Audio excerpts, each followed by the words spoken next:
Nei rā te reo pōhiri, e whiu atu ana kia koutou e hoa mā nau mai ki te whakaaturanga o Whakamaori. Our award-winning Te Reo Māori podcast, Whakamaori, is back. Led by host Kimo Houltham and Dr. Anaha Hiini.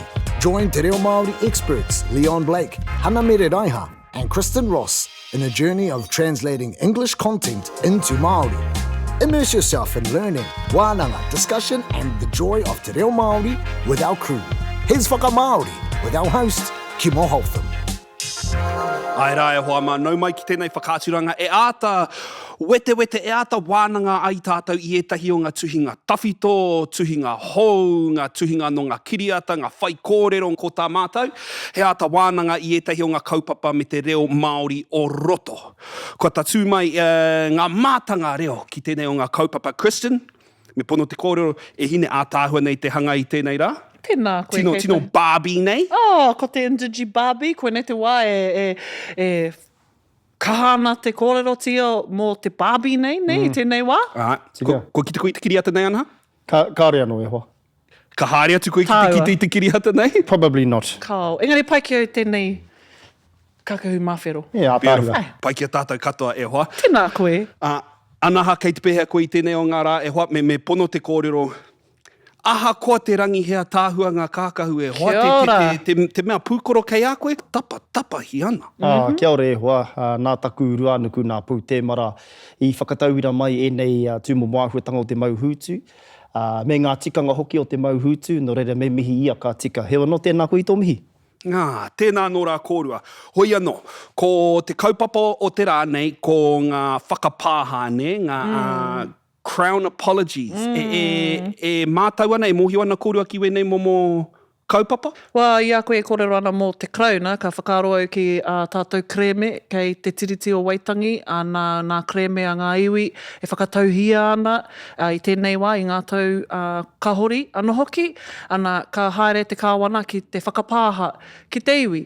Ana iau e kōrero nei, ka whakaaro ake ki takuti ngāne o te rangapū tuangahuru.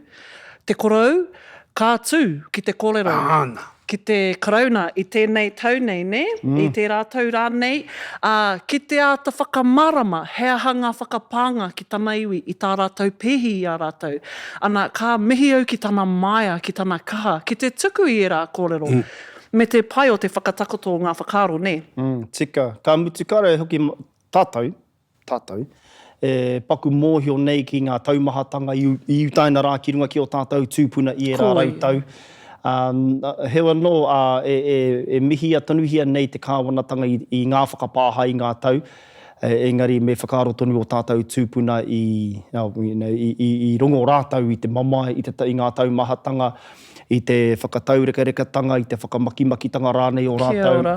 E aroha atu nei ki o tātou tūpuna. Hewa no, ko te tehi mea nui, ko whakamohio tia e nei pīgiraru, kua āhuka hia hoki, e rā pīgiraru, kua tukuna hoki ngā whakapāha, engari he nui no atu ngā whakapāha tēnei te haere ake nei. Koe pēr te pātai, he finish line? Ki wenei tu āhuatanga? Kahore, ko te tīmatanga noi ho tērā. Ko te tīmatanga tērā, te whakapāha. Hei aha māku te whakapāha. Hei aha ngā mahi kā whai I taua whakapāha tangarā. Hei aha o mahi e pono ai ngā kupu o tō whakapāha. Koera hei āta mātakitaki, hei āta tiro, hei āta wānanga mā tātou te Māori. Hei aha tā te krauna ki te whakatūturu I ana kupu I tana whakapāha mai ki a tātou. Ka pai a tātou kōrero e hoa mā. Hoi anō I tēnei wā, anei tētahi kōrero hei whakamārama I ngā āhuatanga o tō tātou kaupapa o te rangi nei. On behalf of the New Zealand Government, I wish to offer today a formal apology to the people of Samoa for the injustices. Ai, nei rā tātou kaupapa e hoa mā ko te whakapāha a Helen Clark ki te iwi o Hāmoa. Te pauri hoki. Te pauri hoki e hoa mā. Ka aroha, Helen. Ka aroha. Nā te mea koe te papa. O tina ko te māngai o te motu. Kua riro ke māna tēnei whakapāha e tuku. Ko ia tērā hei māngai o o ngā mea nō tio whakarere rāno, nā rātou ke tēnei mahi kino, ne aroha tonu nei au ki te kuiara kia Helen. Koe anō, he o te katahi, he o te katoa, nā tāna iwi te rā mahi, māna e kawe. Koia. E mea ana koe hoa. Hoi anō ki te kaupapa o te rangi nei, koe rā, ko te whai kōrero a Helen. Kua whakamaori hia kētia e mātou. Kristen, i a koe te wāhanga tua tahi, i au te wāhanga tua rua, i a Anaha te wāhanga tua toru. Anaha mau pēr te taha Pākehā e pānui neha? Ka pai. Karawhiua e hoa? Today we come to celebrate Samoa and its people, its culture and heritage, and the beauty of its lands and its seas. I tēnei rā, ka tatu mai tātou ki te whakanui i a Hāmoa me tana iwi, i tana ahurea me ana tikanga, i ona whenua me ona moana tauriku rā no hoki. We know how dear to Samoans these sacred links to the land, the sea, and their villages are. E mōhio ana tātou ki ngā hononga rongo maiwhiti e here nei te iwi o Hāmoa ki ana whenua, ki ana moana me ana pā. We come to acknowledge the contribution of independent Samoa to the wider regional and international communities of which we are a part. Kua ika pahi mai tātou ki te whakanui i ngā mahi, kua te tuki i a Hāmoa mana motu hake i ngā hapori o konei, o te ao whānui hoki ka whaiwāhi atu tātou. We come to say thank you to Samoa for the gift to New Zealand of its people and for the part they are playing in our society. Kua karahui hui mai tātou ki te mihi ki a Hāmoa, mōna i homai ki a Nutirini ana uri, hei kirirarau marihi i tō tātou porihanga. But before coming today, I have also been troubled by some unfinished business. There are events in our past which have been little known in New Zealand, although they are well known in Samoa. A kāti, i mua i tā tātou rā poi mai tēnei rā, ka māwherangi au i etahi take tāre wanoa. Tērā etahi take o nehe, kāore mōhiorangi whāwhātia ana i Nutirini rā, o te anō mōhio mutunga i Hāmoa nei. Those events relate to the inept and incompetent early administration of Samoa by New Zealand. In recent weeks, as we have been preparing to come to Samoa, there has been a focus on those historic events, and the news has been a revelation to many New Zealanders. E hāngai ana ua take nā ki te hakorea, ki te pakihawa o tā Nutirini manaaki mai a Hāmoa i ngā tau tō muana. Nō mātou e whakarite ana i ngā wiki tata nei kia tai mai ki Hāmoa, ka rotahi hia ua take onehe, ka oho tata te nuinga o Nutirini ki te whakakitenga nei. Oh, Ai, a tāhua. Kristen, i tika ana. Tāhua e hoa, i te mea he. Kei te tino rongo au He tane wā te whai kōrero nei, ne? Kei te rongo au i te aroha ki a Hāmoa i au e pānui ana i nei kupu. Ai. Me te whakaro, how could we have done that, ne? Koia hoki. Hoi anō. Koe rā tā te kaipēhi. He ono, hea tāhua tāu whakamaori tuahine. Kia ora. Mo te tūpono, e whakarongo mai ana e tehi, e āhua tau hau ana ngā kupu ki a rātou. E toru ngā kupu, kua tūhia e au, hei whakahoki anō māu, kia riro ke māu e whakamāra mātu ki te hunga whakarongo, ki te hunga mātakitaki hoki, ko te rongo maiwhiti, te kirirarau me te māwherangi. Māwherangi. Okay, ko te Rongo maiwhiti. Ko te rongo maiwhiti, he kupu anō tērā mō te tapu. Ana, kei te whakapākeatanga ko te kupu sacred. Koe nei te wātuatahi kua whakamahi au i tēnei kupu, i tēnei horopaki, ka haere au ki te kimi i tētahi atu kupu mo te tapu. Koe rā te pai o te pātaka kupu. Ka tuhi atu i tētahi kupu, ka toru ka whāra nei ngā kupu anō. Mei ngā kupu taurite, ka pai. Ka mutu kāre hoki au i mohi ki te kupu rā kia taira noa hau ki te panekiretanga. Taira wāke au ki reira, ka roa au i te rongo maiwhiti nā te whare huia tērā i te rua mano mā iwa pia. I mua i tā tātou piki ki wāhanga ki atu. Ko taua wāhanga, we know how dear to Samoans, they're sacred links to the lands there. No rongo maiwhiti, sacred. Hea hai kore ai whakamahi te tapu. He rere kētanga? He maro ke noi ho tērā. Ka pai. Ana, ko te pai o te whakamāori, koe nei tētahi mahi, e whakamātau ai koe, etahi kupu hou, kia toru, kia whāra nei ngā kupu mō te whakaaro kotahi. Ana. Koia, rongo maiwhiti, tapu. Kirira rau. Kirira rau, ko te citizen tēnā. I tuhi au te citizen ki roto i te aka, ka puta mai ko te kirira rau, ana ka whakamoia ko te marihi. Ki te kirira rau, e tohu atu ai i te wāriu nui o ngā uri o Hāmoa. Maramana. Ki Aotearoa nei. No, hea te tainga marihi. mai. Te marihi he tino taonga. Āna. He tino taonga. Taku whakakai marihi. Āna, ko taka te kapa. Ka pai, ko te kupu whakamutunga, hei whakamārama mai māu, hei whakamārama atu rānei māu, ko te māwherangi. Ko te māwherangi, e tino taumahana, ko he ngala e he ana ngā whakaaro, e awangawanga ana. E tino taumahana i tētahi take. Tērā tētahi mea kāore tau ana. Kāore tau ana ngā piropiro. Pai, tēnā koe. E Kimo. Pai ki au te whakamahinga o te kupu tārewa ki kone mo te unfinished business? Ai, Pai tēnā. Hanging, eh? Still hanging. ka pai. Ka pai. Pai ngā kupu hau. Pai ngā kupu hau o roto. Ai, he pai hoki tēnei mahi ki te whakamātau i ngā kianga me ngā rerenga kōrero o tōu anō iwi. Ko ia. Ana i konei ka whakamātau au, ka pēhea taku whakatai toke rau ake i taku whakamauri hanga. Ana ka maha rau ki a Auntie Moi Milne, ka nohotahi au ki tanataha hei kai ako ki te taumata reo, ana ka hāna tana whakamahi i tēnei kiwaha o te taitoke rau, ko te pai mutunga. Ana ka whakamahi a tērā i roto i te rerenga whakamutunga nei. Ai, tima kia ko ahua makiri i a koe te rerenga kore, ko waiho etahi o ngā kōrero ki te taha. Kau, Hea harane. Kau, he kiwaha tēnei. Ana, te nuinga o te wā ka rongo i tēnei kiwaha, i te wā ka ki te tangata peheana, pai mutunga. Pai mutunga. Engari, ko Auntie Moi, ka kaha rongo au iae e whakamahi ana mō ngā horopaki maha. Wehi mutunga au i tērā kōrero. Ai, nō reira, ka whakaroa hau, ka whakamahi au i konei, ana koinei taku aki kia tātou, kia toro atu ki ngā rerenga kōrero me ngā kianga o te kāinga. Ka mutu, koia tērā te tihi pīki wāhanga o te tuakiritanga o te tangata i. Ai. Nō, māku te reo Pākehā, mai te reo Māori ni, there are events in our past which have been little known in New Zealand, although they are well known in Samoa. Tērā e tahi take o nehe, kāore mōhio rangi whāwhātia ana i Nutirini rā. O ti anō, mōhio mutunga i Hāmoa nei. Ka pai, nō reira, he whakakaha tērā i. He whakakaha tērā i Tino te mōhio. mōhio. E tino mōhio ana te iwi o Hāmoa ki ngā mahi a te kāwanatanga o Nutirini. Hoi anō ngā mea o Nutirini, kūare katoa ana, kūare mutunga. Ka Rawe. pai. E whakapono au kua mārama ki tau rerenga kōrero. Okay.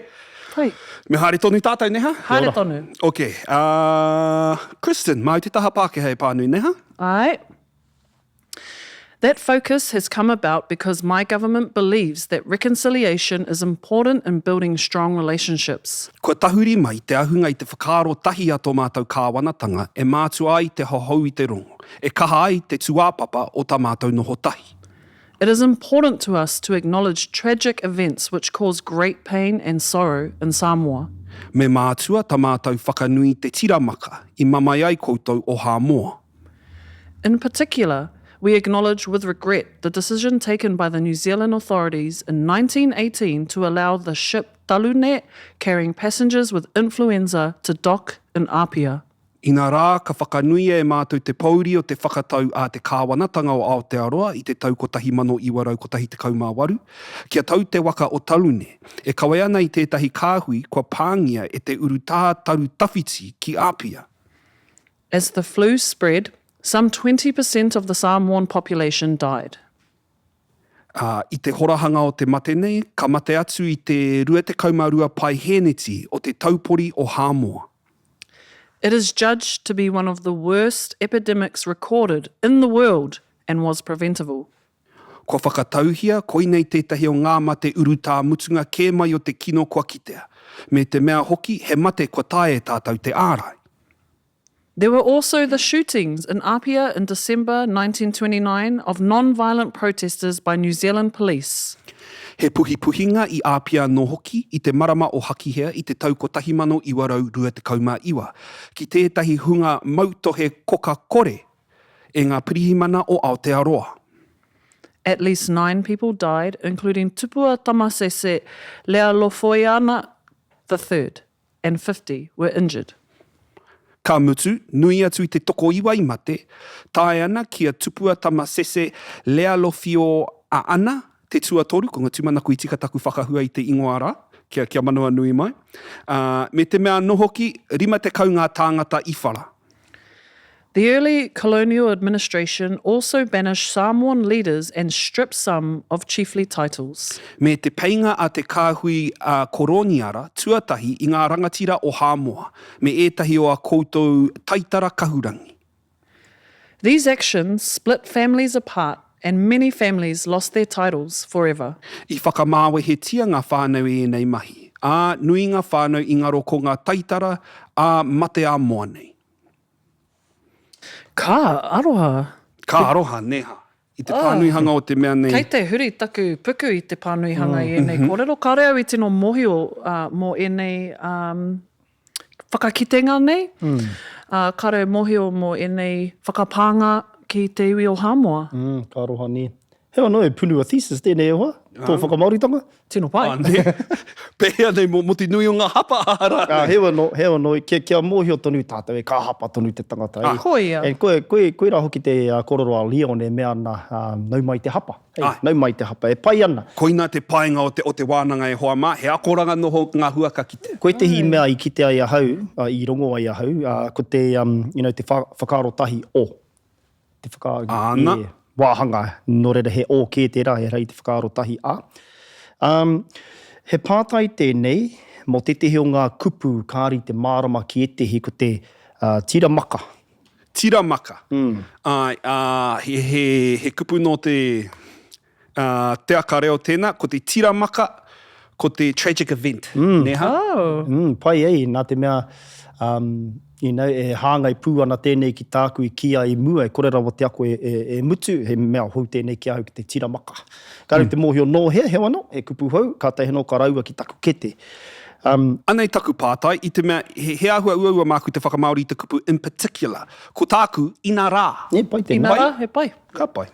Ana, kia whakaaro hoki, tērā pēr ko te whakamaori te in particular, kāre pēr noho ki te tīmatanga o te rerenga. Ana. Ka noho pēr ki tētahi wāhi kē atu I te pū whakakaha, ne, te pū muri, tētahi kupu. I etehi atu horopaki he as, he because of no hoki, ina rā.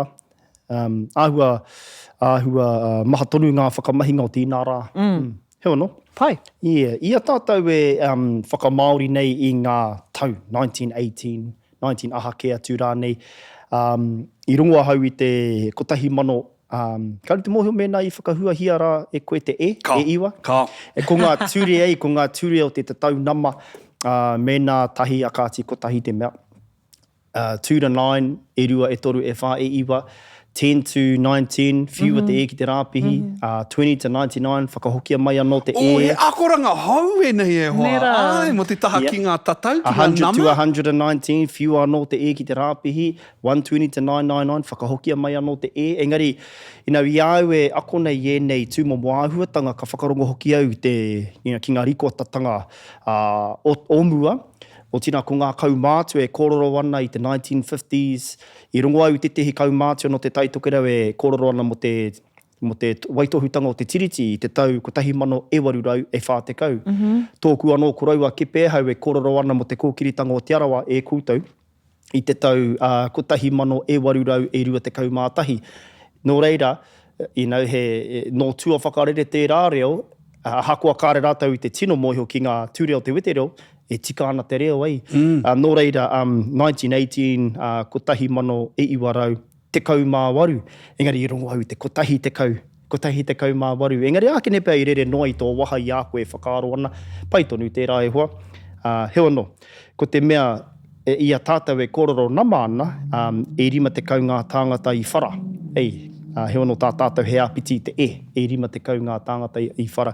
Engari ia tātou e kororo noiho nei pēnei te tau I whānau mai ai a mea I te kotahi mano iwarau waru te kau mā rua. Engari ia tātou e aro pū nei ki ngā ture ko te kotahi mano e iwarau e waru te kau mā rua Whakaurua ngā e.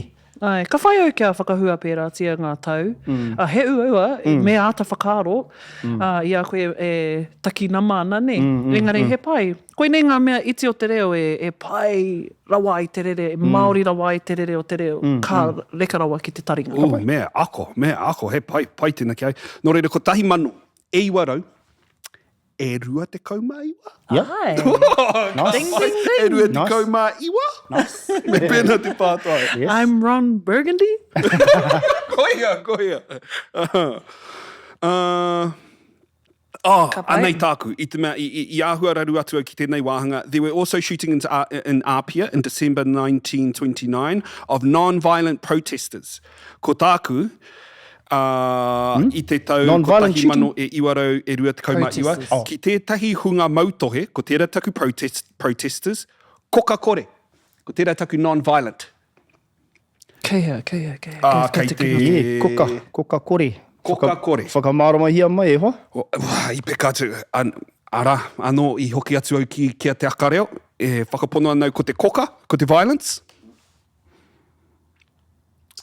He aha tētahi whakarite, kupu whakarite, tētahi kupu rānei mo te iwi o Taranaki. Ka noho i te wā o te pakanga ana ko tā rātou porotēhi, he noho puku. Kāore i whai i te riri, i te aha atu rānei kia karawhiua ko te kāwana. Ka noho puku, koe rā tā rātou momo porotēhi, ne? He pai pēr tētahi whakaaro pērā mo tēnei whakamāoritanga. Pai ki au tēnā, i he uaua taua wāhanga ki au. Tahi anō e hoa, i te o ngā whiti nei e kaha kimi nei au i te whiti nei, engari te kitea. Anei, in particular, we acknowledge the regret. And ko te kupu i whakamahi ara e koe, ko te whakanui. Mo te acknowledge. Ākene pēr ko te we recognise. Hey, we recognise pēr. Tēnā i te whakanui, te whakateitei. He momo mihi tērā. E mihi ana ki te pauri, e hara tēnei te whakaaro Māori, neha? Tērā te tihi kupu e mohio nei ahau ko te āhuka-huka, ko te recognise. Āhuka-huka? Tērā momo acknowledge ei. Ko te recognise pēr. He ono? Pai, he kupu hou tērā ki au. Āhuka-huka. Āhuka-huka. He kupu mahi tērā. Whakamahi e hoa, ki tētahi rerenga kōrero. Ki tēnei rerenga kōrero. Inā rā. Kei te mohio rānei kōrua ki te rerekētanga o te whara me te taotu. I whakamahi koe i te kupu whara i konei nā. Taotu i mahia e te tangata? Ki a koe? Ākene pēr. Ne? Ākene pēr. Ākene pēr. Ko ia tāku tēnā pēkai te he? Whara kua injured koe ei. Tau tū he wound, nō reira he noun tērā i. Okay. Yeah. Kei hea tēnā. Anā ke konei. E rima te kaunga tāngata? That were injured, i whara. I whara. Koe rā noiho, te tehi pātai mo te rerekētanga o te tau tū me te whara. Pai. Māna, he ono. Kia koe, hea te mea pai atu? Tau tū? Nā, kei te pai. Nā, pai toru tērā, te whara. Okay. Pātai noiho. Me haere tonu ngā mahi neha? Kia ora. Māku te Pākehā e pānui. On behalf of the New Zealand government, I wish to offer today a formal apology to the people of Samoa for the injustices arising from New Zealand's administration of Samoa in its earlier years, and to express sorrow and regret for those injustices. Hei māngai o te tarika wanatanga o Aotearoa, ko ia tēnei ko taku whakapāha o kawa. I te whakamaniorohia o ngā uri o Hāmoa i te ahu o ngā whakahaerenga a Aotearoa i a Hāmoa. I ngā taugua mahue nei. Koe anō hoki tēnei ko te kanea whea o te ngā kaupātuki i ērā tūkinotanga e tūnei kūtau ki te kōtihi o whakaaro matihere. Wow! Okay, me haere tonu i mua i te tātou wānanga, i kia mohe mai koe hoa, he tino kupu kai rotora. It is our hope that this apology will enable us to build an even stronger relationship and friendship for the future on the basis of a firmer foundation. Ko te manako ia, mā tēnei whakapāha e hohaua i te rongo. I tika i te wakatikoki, te wakatikoki nei kua he, e whiri anō wai hoki te taukāia kārure nei kia kia ita. Kia ora. New Zealand and Samoa are bound together by our geography, our history, our cultural and family links, and today by our trade and diplomacy. It is important that we are also bound by our mutual respect for each other. Kua roa nei Aotearoa me Hāmoa e hono tahi nei i te mātai matawhenua, i te hitoria, i ngā tātai whakapapa, tatu iho nei ki ēnei rangi moho anoa nei. I te tau hoko me te whakahaere i ngā hononga ao. Me mātua whiri e tātou te kauanuanu ki tēnei taura, e rangona ai te kōtua me te aroha, te tehi ki te tehi, tātou kia tātou anō. Today, as a symbol of our relationship, we present to Samoa a wakahuia, used to hold precious taonga. The taonga we treasure today is our relationship with the people of Samoa. May it go from strength to strength. La ola, Samoa. Ia ola. Ia ola. Ia ola, Samoa. Ka pai, hei tohu o te hononga ia tātou, e takohangi ana tēnei wakahuia ki ngā māngai o Hāmoa. He whakairotanga tēnei e noho nei ngā taonga hirahira. Ko te taonga e kōrorohia nei, ko te hononga ki ngā uri o Hāmoa, he hononga kā mautonu, āke. Kia ora Hāmoa. Tāhua e hoa. Pai. Tāhua. Tēnā kōrua. Kia hoki ake ki te kōwai tuatahi, i te mea e hia nei ngā kupu hou. Whakapāha o kawa i te whakamanioro hia. Manioro. Whakamanioro, to insult. He maha ngā kupu, ngā kupu taurite taine tātou te whakamahi. Ka mutu, pai ki au tēnei kupu te whakamanioro, hei momo insult, hei. O ngā uri o Hāmoa i te ahua o ngā whakahaerenga. Te kani awhea? Kani awhea, koia hoki tēnei ko te kani awhea o te ngā kau pātuki. Nō reira, he momo... I rongoa hau i tēnei i a te wharehuia, tērā te tehi kōrero e mea ana kania whea te ngā kau kene pūru te ate mata kere hoki te hiningaro. I aia e mihi nei ki te hunga mate. I tērā wāhanga o te whai kōrero engari to feel remorse. Nō reira koia tērā ko te kania whea pai ki au tērā kupu. Engari nā te kaumātua ke i mōhio ai hau ki tērā kupu. Kametu e a tāhua te whakamoe ki ngā kupu o te ngā kau pātuki i e rā tū kinotanga. E tū nei. Ka pai? Ngai, me te whakapākeha tanga o tēnei rārangi whakamutunga, e tū nei kia koutou ki te kōtihi o whakaaro matihere. Ka pai. Kōtihi, taumata, keonga, puhitai ore. The pinnacle, the top, the summit, the apotheosis. He wano. I te mea kia mōhio mai koutou ko tō pakihi hoki, ko te ingoa tēnei o tō pakihi neha. I ahu kē ai te ingoa taku tamahine ko tihi rerehua tana ingoa. No. The apotheosis of beauty, the pinnacle, the zenith of beauty, ultimate beauty. Koira te tikanga o tana ingoa, he wano ko tihi, te taumatani, o whakaaro matihere, so deepest affection, koira. Koia e nei ko ngā whakaaro matihere ki te whānau pani e tangi ake nei ki tō rātau mate. Pai ki au tērā kupu matihere. Pai. Pēhea tēnei te taukaia kārure. Nō reira, i konei rotorua, maha ngā tohunga whakaero raranga aha ke atu rānei. Koia tēnei ko te tehi o ngā momo taura. Ka whiriwhiria, e rua ke ngā aho. Nō reira, ko te taukaia he taura tērā. Ko te taukaia kārure, ko te tehi e rua ke ngā aho kua whiriwhiria. So a double-stranded rope. Ka pai. Niu tirini, Hāmoa. Ka mutu pēr te whakarite rā. Ka pai. Tāhua tēnei. Tino pai. Me te mea hoki kua whakawaka koe i te kōwai nei. Tēnei koe kōrero ana e tika i te waka tīkoki nei, kua he? Whakamāroa mai te whakamahinga o he mea takahi e au tāku ake tikanga.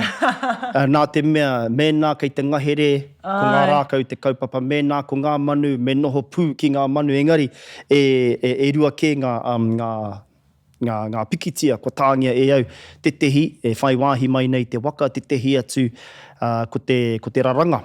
Nō reira, hewa no te tehi tikanga, nāku tonu i takahi. Engari, ko te waka tiko ki ei kua unbalanced.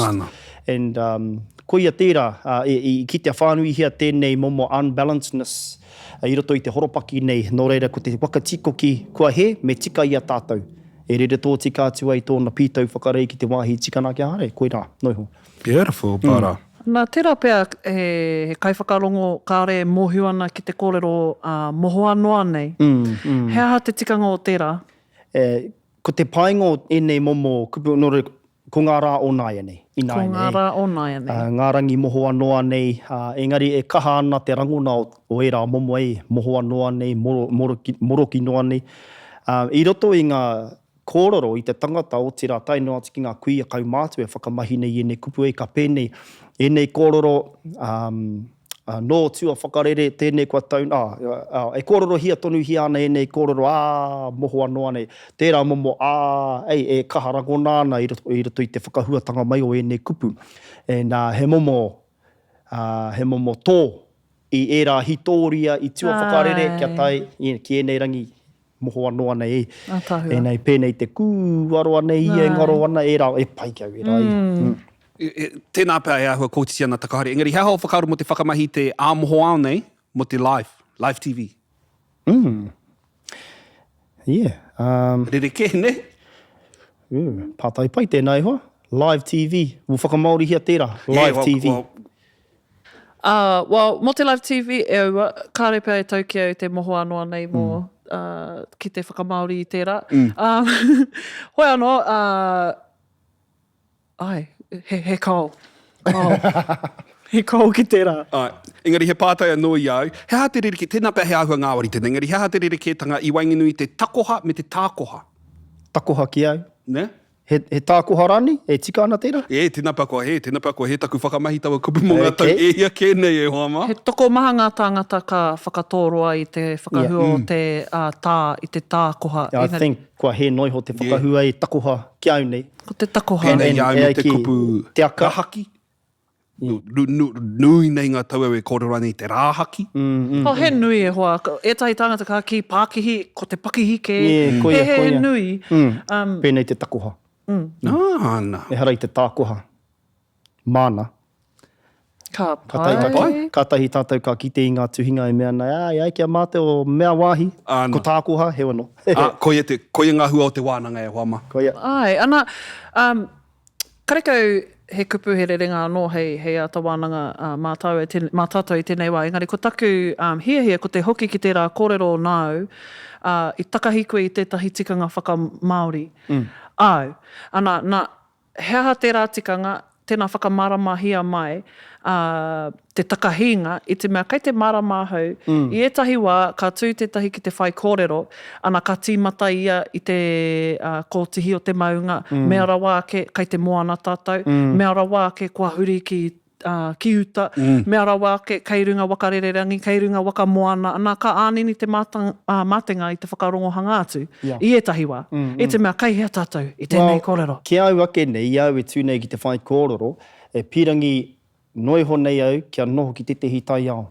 E puhangai te ai te āhu o te horopaki. Koira noiho? Koia. Koira. E tino whakai anau ki tērā.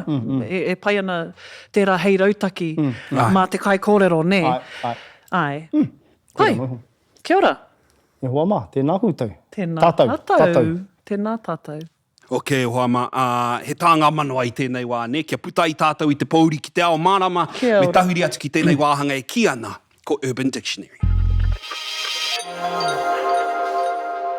Ka pai e hoa mā, ko te kaupapa o te rangi nei Urban Dictionary e titiru ai tātou ki etahi o ngā kupu hou, ne? Ngā rerenga kōrero e whakahua ana wā tātou tamariki, e whakamahi ana e rātou, ko tā mātou i tēnei wā, he whakamaori i au rerenga kōrero, i te mura o te ahi. Kei whakaro koutou he ngāwari noho tēnei, e kore rawa ahu au ana. Hoi anō, kia tahuri atu tātou ki te kupu o te rangi nei. Understood the assignment. A phrase used when someone gives 110%. Kahu's outfit was the best here tonight. She understood the assignment. Yes. Yes. Okay. Understood the assignment. Kare, te ahuina e māramāna ki te rerenga kōrero. Kei te mārama kōrero? Ai. Well, i mārama ia i mārama keho ia. Ki te huarahi hei whai māna, i te tuki ai te horopaki. Nori, koia tō kupu, tō rerenga kōrero ana? Pea, kere pea. Ki te kore tāi tētahi atu. Hea tāu. Ko tāku, understood the assignment, e hoama i mōhio, i mārama, Ka hoki mai ki au, neha? Ka hua titio i konei, te mea, kei roto i taku whakamauritanga, i ngā kōrero a Auntie Helen, ana ko te mōhio mutunga. Mōhio Ka mutunga, pai! mātou mutunga. Ka pai tēnā, pai tēnā. Tēnā koe, Auntie Moi. Āna. Pūrangi aho. Pūrangi aho. Marama, ko hoki ki a koe. Ok, ka hua tinihanga ahau. Te mutunga mai o te mōhio. Ne? Ko panu, ko rereke, Ko fripe noiho. Ai. E ki te anau te kaha o tana mōhio. Tēnā koe, te ahua nei, karekau he kaha. Hoi anō, a tāhua katoa ngā kōrero o te rangi nei. Hoi anō, e tika ana kia tuku mihi atu kia RNZ National, Te Māngai Pāhō, anō hoki i whai huruhuru ai tēnei o ngā manu, e hoka ai tēnei o ngā manu. Kia koutou i te kāinga mehe mea, he whakamaori te kai, hoki mai. Mo tēnei wā, ka kite anō.